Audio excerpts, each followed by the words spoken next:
Katz for DogTrainerToolbox.com. In this video, I'm going to tell you exactly what you need to do to get veterinary clinics to refer you clients. Two strategies, real quick, but first, a word from our sponsor, this guy. You know, if you want to get 30 to 70% more leads from the same traffic that you're sending to your website, you should be using our Done For You dog training business website. It's proven and tested to convert more traffic than pretty much anything else out there.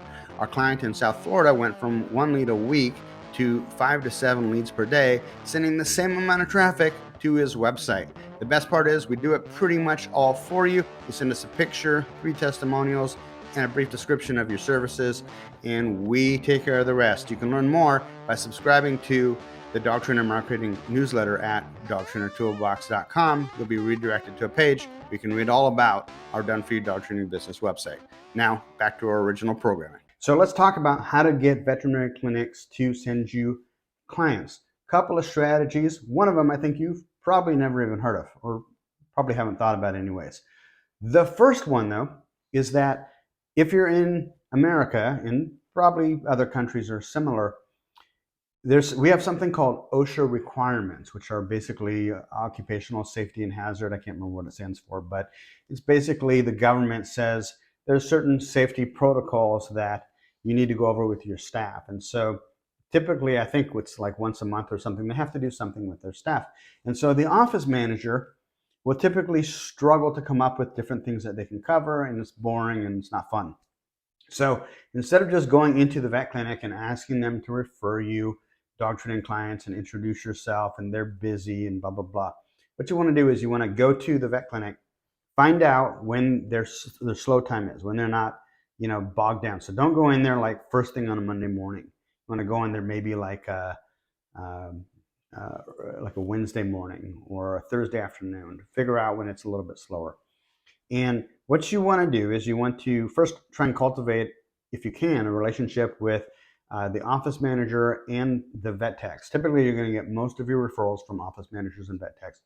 But here's the pitch. The pitch is that you're going to help them meet their OSHA requirements by doing a dog aggression and canine behavior seminar for them for free. They won't have to pay you. You're just going to basically go in and ask them, hey, we do these canine behavior and dog aggression seminars for veterinary clinics like yours. Would you like us to come and do one for you? And the first response, if you pitch it that way, will probably be, how much does it cost? And then you tell them, well, it's free, but it helps you meet your OSHA requirement, and it's just something that we do to reach out to the local veterinary community. So then, assuming they agree to it, you schedule, and you may be thinking to yourself, well, I don't know how to teach them anything about dog aggression in the context of a veterinary clinic. Well, you're going to make that clear up front that you're not going to do any handling. They need to have their own policy and procedure in place, and there's other resources and stuff that they can use for the clinic. What you're going to do is you're going to teach them about how the dog's mind works and the 4 different types of dog aggression, or 5 different types of dog aggression, however you break things down. And then how dogs communicate, right? How body language and vocal tonation and voice inflection and touch and scent comes into play with how dogs communicate with each other and with us humans. All of that is valuable information that's going to help their staff better deal with their clients' dogs, especially if they do boarding, but even if they don't. In general, it's good information. How it benefits you is that they get to meet you, they get to know you, they get to differentiate you from all of the other dog trainers out there that they may be working with. And there's a little bit of a law of reciprocity thing going on there too. You've done something nice for their clinic, they want to do something nice back to you. If you're lucky, you will hit it off, like personally, with either one of the vet techs or the office manager or even the veterinarians. Although the veterinarians, they don't typically refer as many clients as you might think. Some of them do. But in my experience, the best bang for the buck is usually with the vet techs and the office managers. But anybody in the clinic that you can become buddy with, become friends with. If somebody says, for example, oh, I've got a whippet and you've got a whippet, or I've got a border collie and you've got a border collie, or if they say, have you ever worked with Nova Scotia duck-twirling dogs? And you say, yeah, I have. You may even want to offer them a free training course, or even just the opportunity to get together with them and help them with their dog, because once you do that, you've won them over. And these are influencers. These are people who are in constant contact with the same type of clients that you need to bring into your business. So very, very valuable. So offer them that that dog aggression and canine behavior in clinic seminar when you show up. Bring them sandwiches, bring them pizzas, whatever you need to do, just to make the whole thing a little bit more fun. So that's the first tactic. That's the one that I've always used traditionally. The second one is one that I've learned about over just the last couple of years.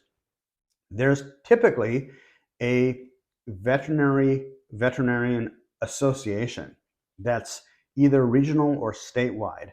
Regional might be county, it might be part of the state, it might be the entire state. Even better if it's county, because then all the people there are going to be very centralized. But even if it's not, still beneficial, because you're going to get veterinarians and vet techs and representatives from the vet clinic going to the veterinary association meetings. Your job is to find out who runs these meetings and convince them that you would be a great speaker to come and speak for their members on the subject of canine behavior, dog training, having relationships with dog trainers or dog training business owners in their market, how to teach your staff about canine behavior and dog aggression, so on and so forth. Again, what happens is this sets you up as an expert, and it gives you access to the power players, the influencers, the veterinary clinic owners and veterinarians, and all the people that you want in your community. Now, if it's statewide, there may be a lot of dog trainers outside of your community. That may be okay too. You may end up forming relationships with people that are not in your specific city, but maybe they have a client that's willing to drive or drive from one side of the state to the other to work with you. Isn't going to be as good as building relationships within your own community, but it's still better than nothing. Definitely worth the effort. Definitely worth the effort. One more tip. Here's a bonus tip. If you can convince them to somehow give you their list, like the roster of veterinary clinics who are members of the state or the county veterinary association, that is gold. You put them on your mailing list and you start mailing them something each and every month, just so that you're constantly getting in front of them. The more times you can get in front of them, the more they get to know you, the more you're top of mind when somebody asks, who do you recommend for a dog trainer? And you may be thinking, well, all my veterinarians, they already refer to other dog trainers and stuff. Well, dog trainers are always going out of business. They move, they die, they get divorced, they change their business model, whatever. So the more you do this, the more you schmooze your veterinary clinic, your veterinary community, your local veterinary community, the more it's going to pay off. This is a powerful, powerful strategy. Hey, I'm Adam Katz for DogTrainerToolbox.com. Make sure you head over to DogTrainerToolbox.com and subscribe to our free Dog Trainer Marketing newsletter, where you'll get all the best tips from the Dog Trainer Marketing group on Facebook, which, by the way, is also free to join. Better to join the newsletter, though, just in case the Facebook group goes down for some reason. You'll still get access to all of our cool stuff. We'd love to see you in there, the Dog Trainer Marketing group on Facebook, as well as DogTrainerToolbox.com. Talk to you soon, guys.